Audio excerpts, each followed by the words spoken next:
Howdy y'all, Kaloth here, and as expected slash hoped, we got a lot of news today. The big takeaways are that a Road-Ahead was posted. In it, we got the Leviathan's Kit, the Leviathan's event date, which will be July 19th.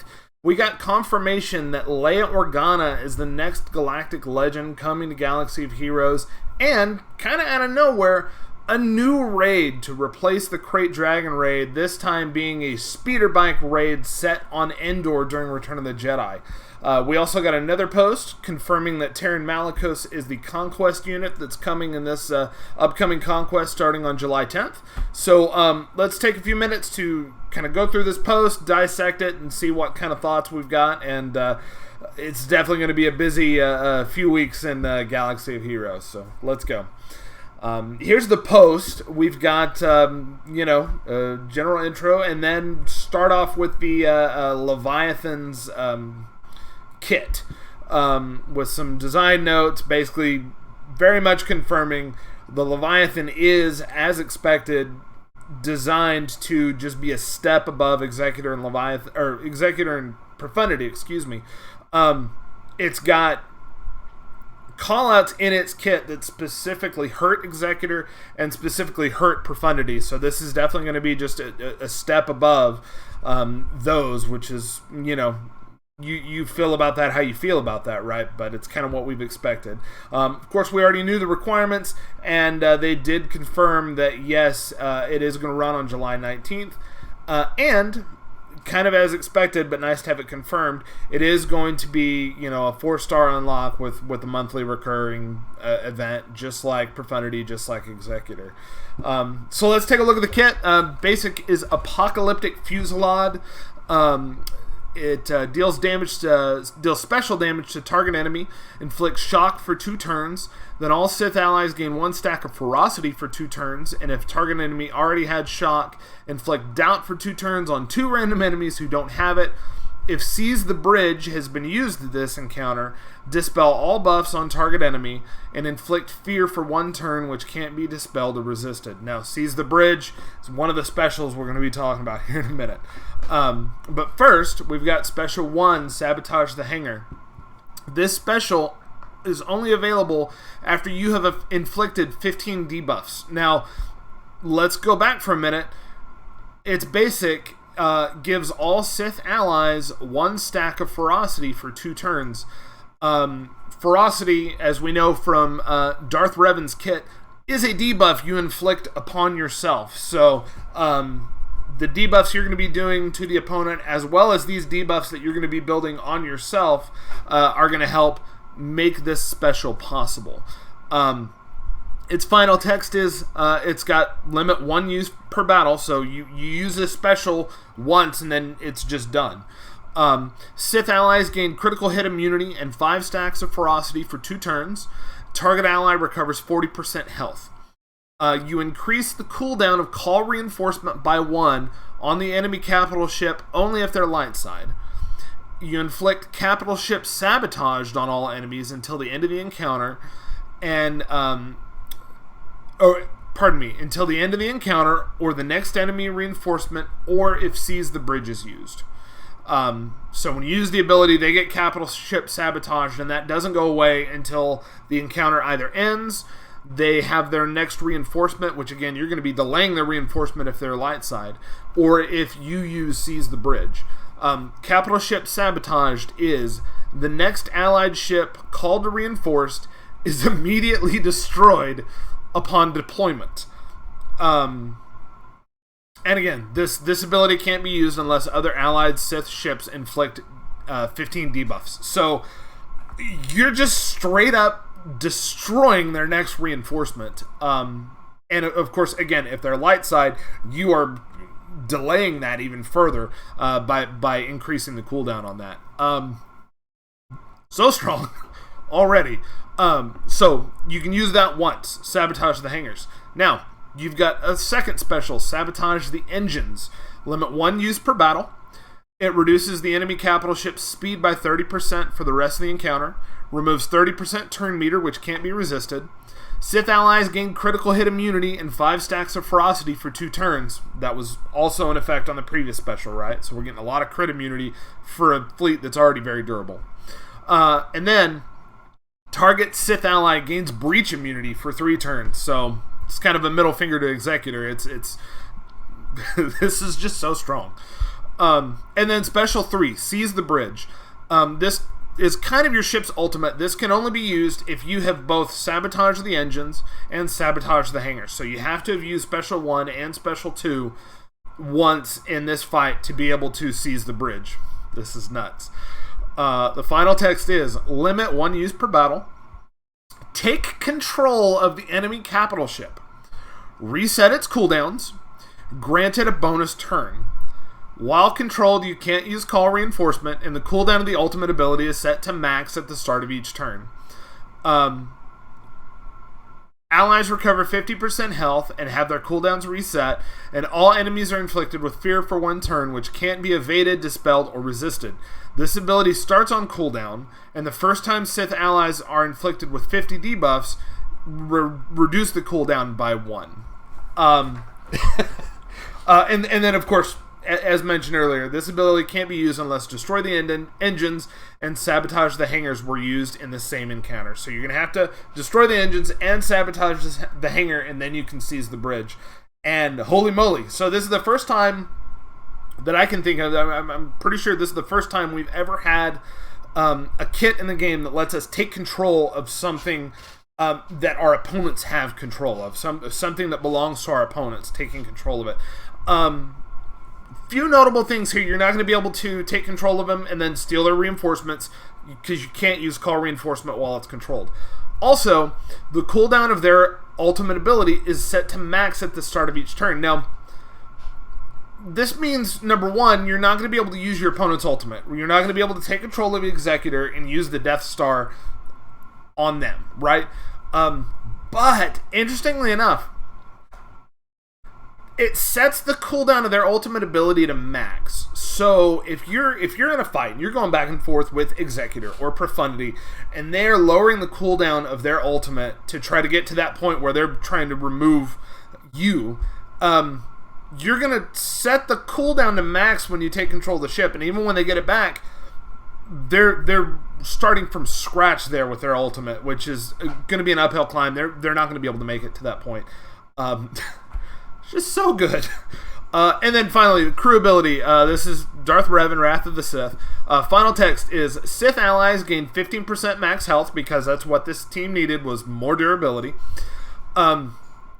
Sith ships gain critical hit immunity for 1 turn, 1 stack of ferocity, 1 stack of We Have Returned for 2 turns, and Sith Empire ships gain an additional stack of We Have Returned. Whenever an enemy is summoned, reduce their max health by 50% until the end of the encounter. Enemies attacking out of turn deal 50% less critical damage to attacker Sith allies. Whenever an enemy's debuff expires, a random Sith ship gains 1 stack of ferocity for 2 turns, limit once per turn. Mark 6 Interceptor gains an additional 10 stacks of Devouring Swarm when starting its first turn after it's deployed. So this is going to help you get to that instant kill from the Interceptor even sooner. And whenever an enemy reinforces, inflict daze on all enemies for 1 turn. Sith ships are immune to max health reduction. And then the reinforcement bonus is that reinforced Sith ships attacks can't be evaded. They gain 5 stacks of ferocity. They ignore taunt effects until the end of the turn, and stun target enemy for 1 turn, which can't be resisted when deployed. This is Power Creep the Kit.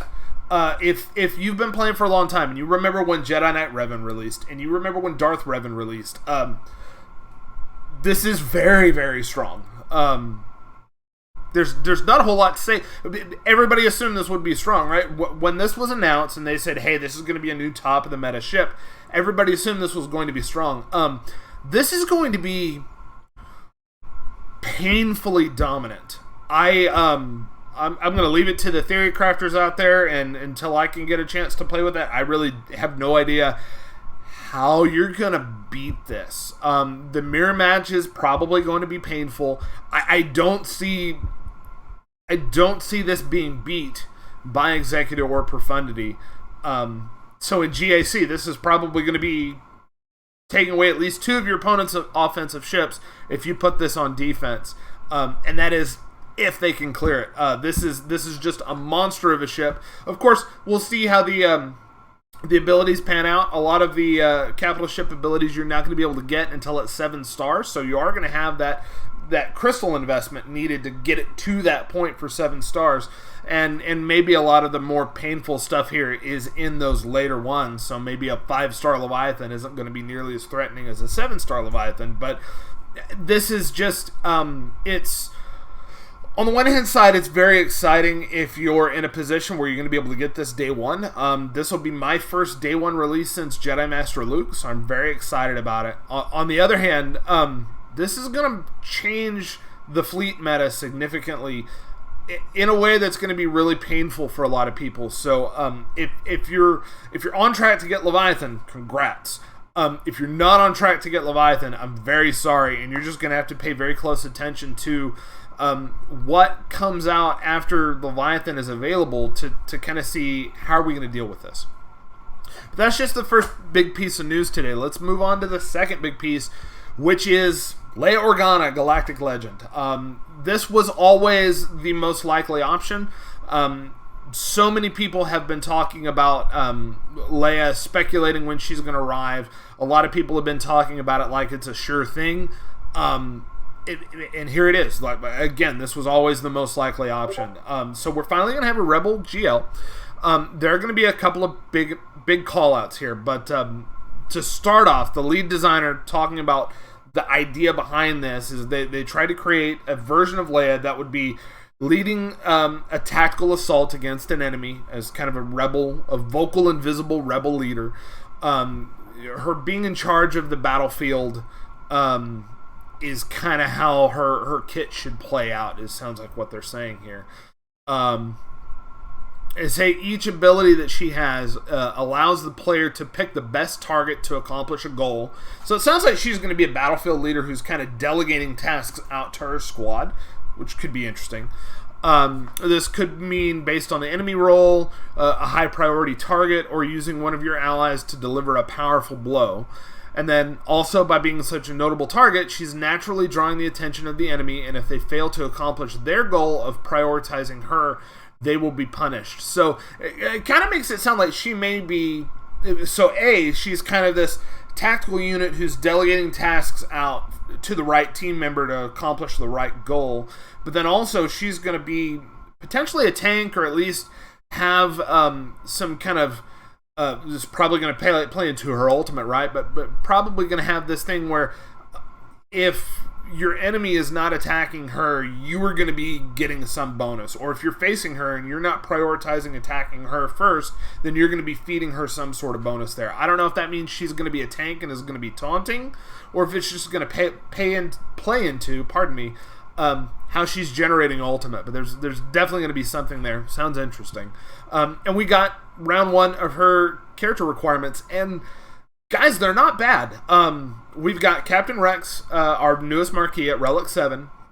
We have Princess Nisa, I don't know if I'm saying that correctly, at Relic 7. This is confirmed as an upcoming Marquis.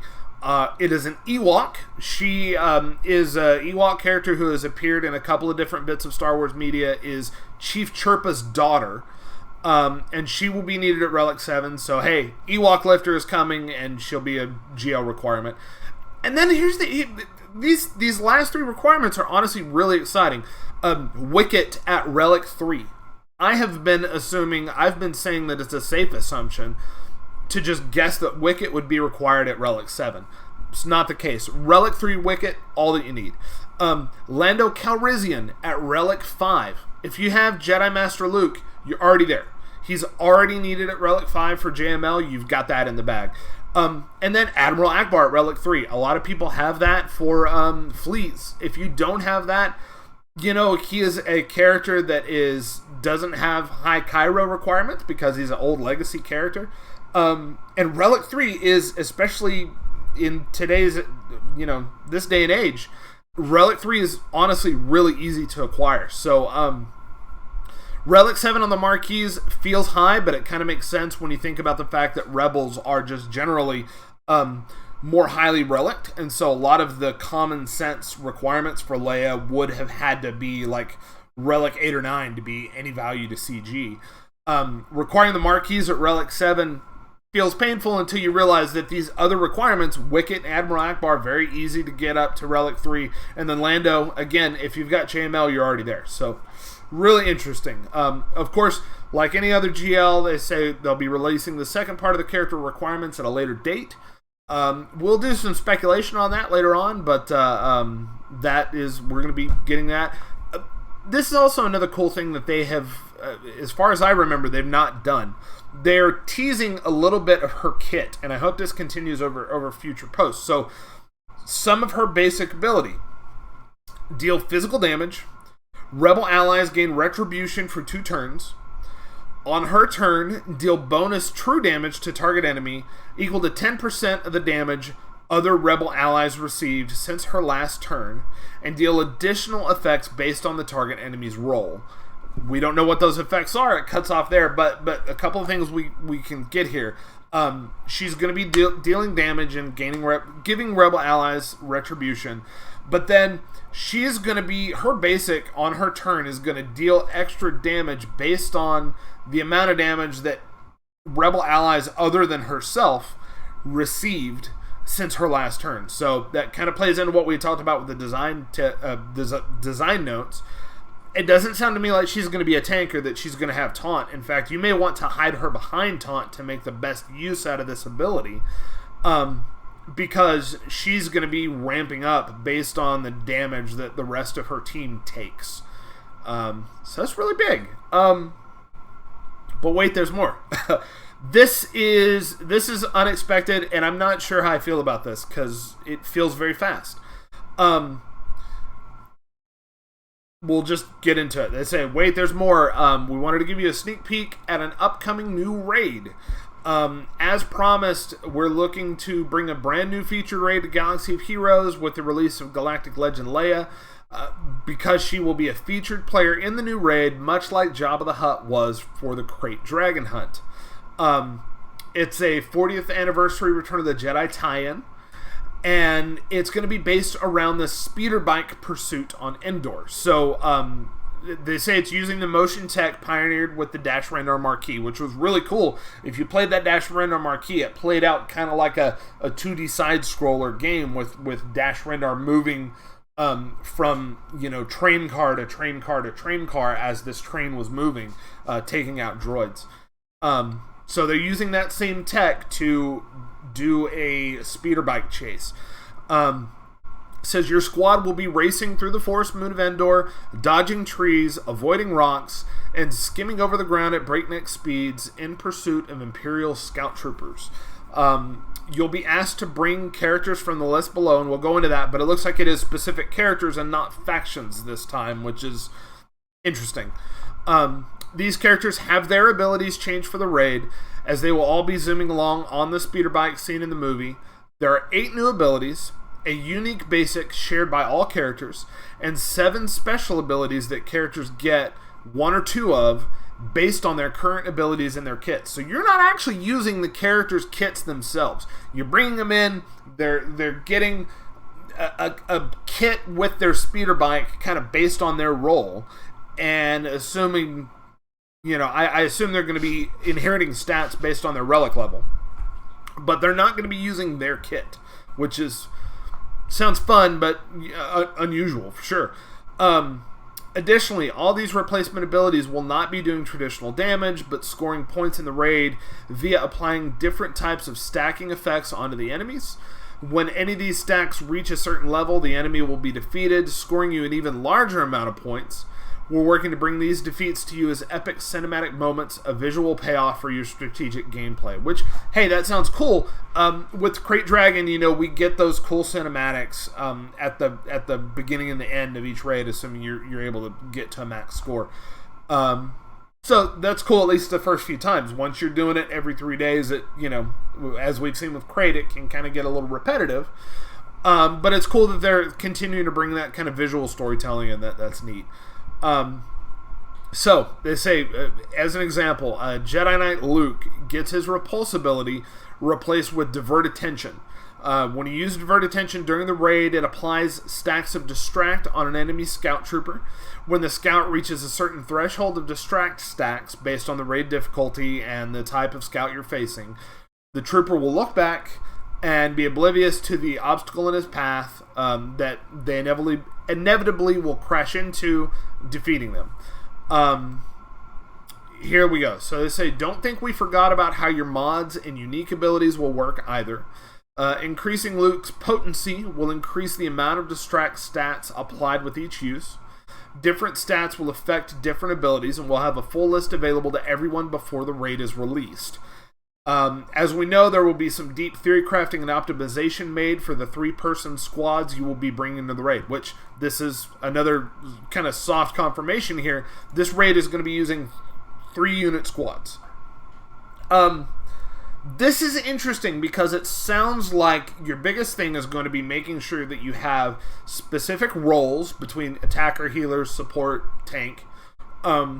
Obviously specific relic levels and specific stats. You want, like it says, potency is going to increase the amount of stacks you get on that distract ability. So modding sounds like it's going to be a much more important thing for the Endor raid than the crate raid has. So we'll see how that plays out. The theory crafting in that sounds a lot of fun. I really enjoyed the discussion leading up to the crate raid. I have 2 concerns. Number 1, the concern with the crate raid was that it gets too repetitive too quickly, and that's still a concern here, right? But number 2, the concern is a lot of people are still farming Jabba. A lot of people are still farming Tuskens. They're trying to shore up their Jawas. They're trying to shore up their Old Republic. I just finally got off my butt and took Jolie Bendo to Relics for the raid. Now that we know this is coming, and they mentioned later on, this raid is intended to come in the later part of 2023. They mentioned late fall.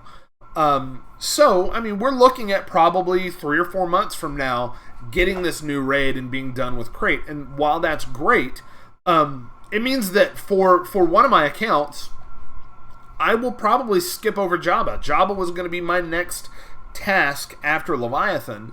It sounds like in this case, I just need to pivot hard towards Leia and be ready for that next raid, because by the time I get to a point where I'm unlocking Jabba already is not going to be used for crate. Now, obviously, Jabba is still good. He's going to be used in Smuggler's Run 2. He's going to be used in territory battles. I'm not saying don't get Jabba, but this definitely, it doesn't give people enough time to get the payoff for the squads that they've been farming.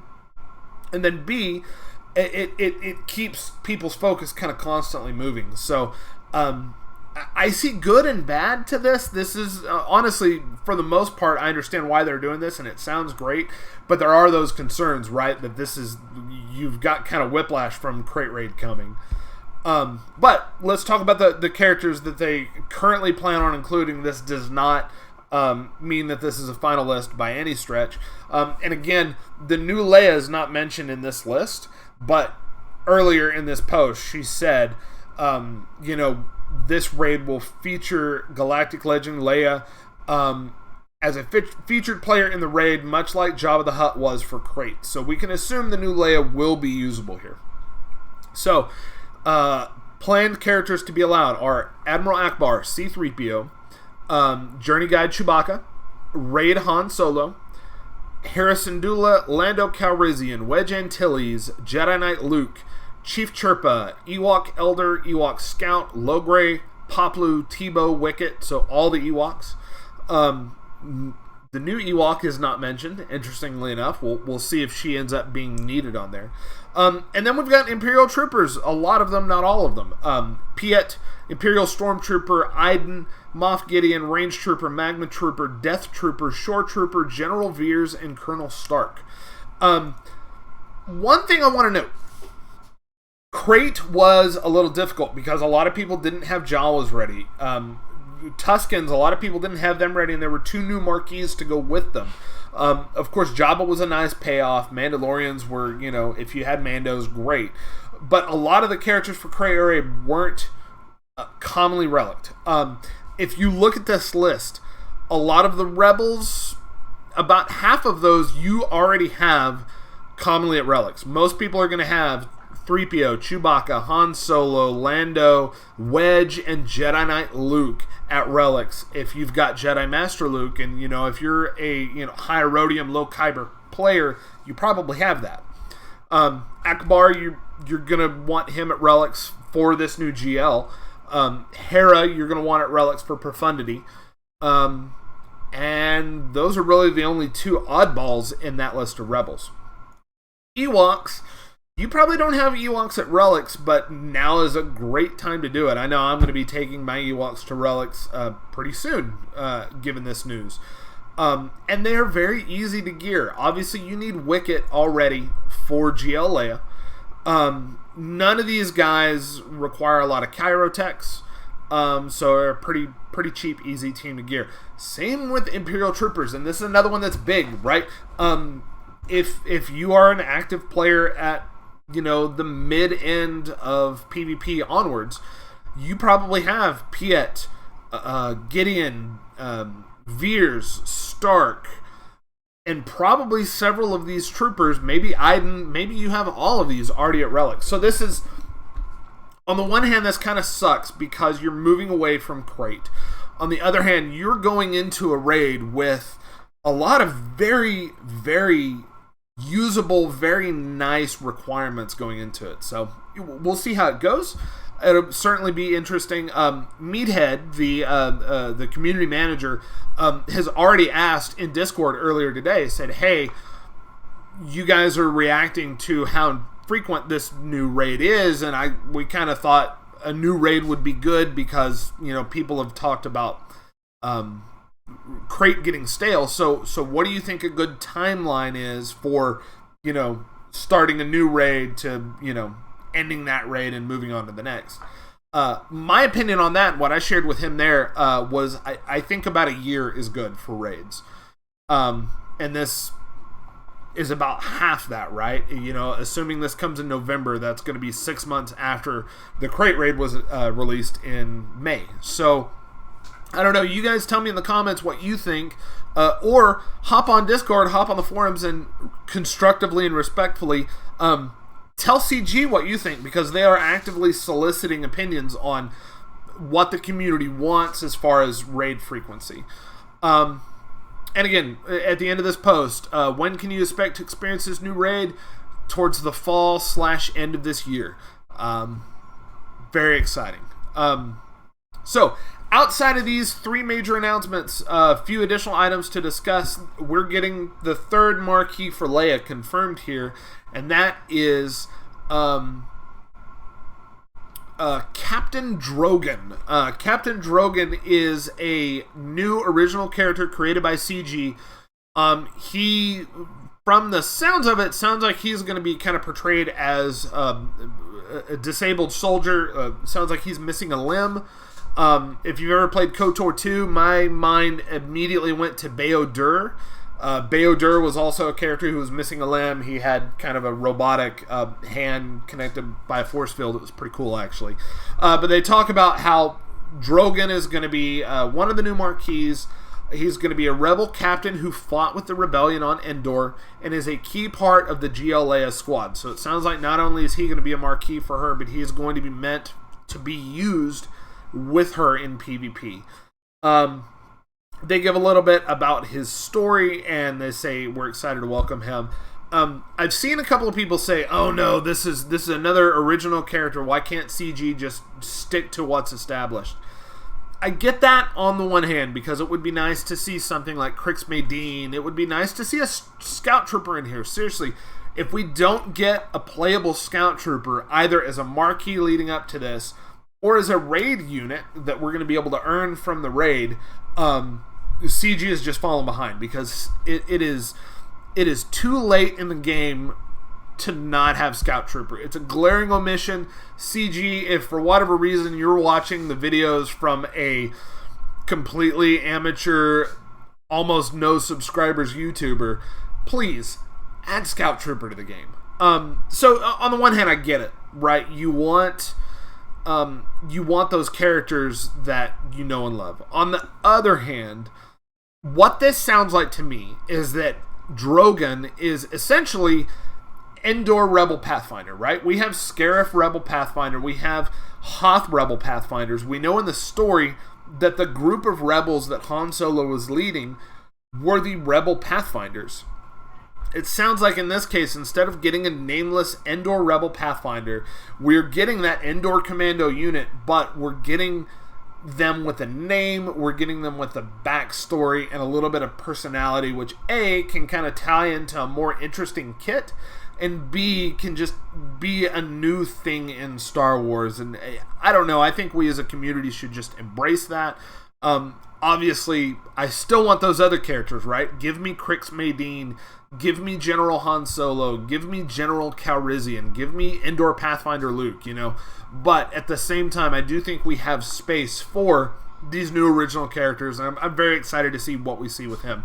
So that was the road ahead today. Now, as mentioned, we also got a kit reveal for Taron Malicos in Conquest.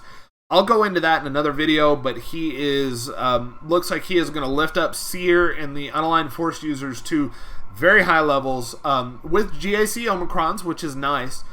He's going to be the new Conquest unit starting on July 10th. We should have Conquest feats and data cards data mined soon.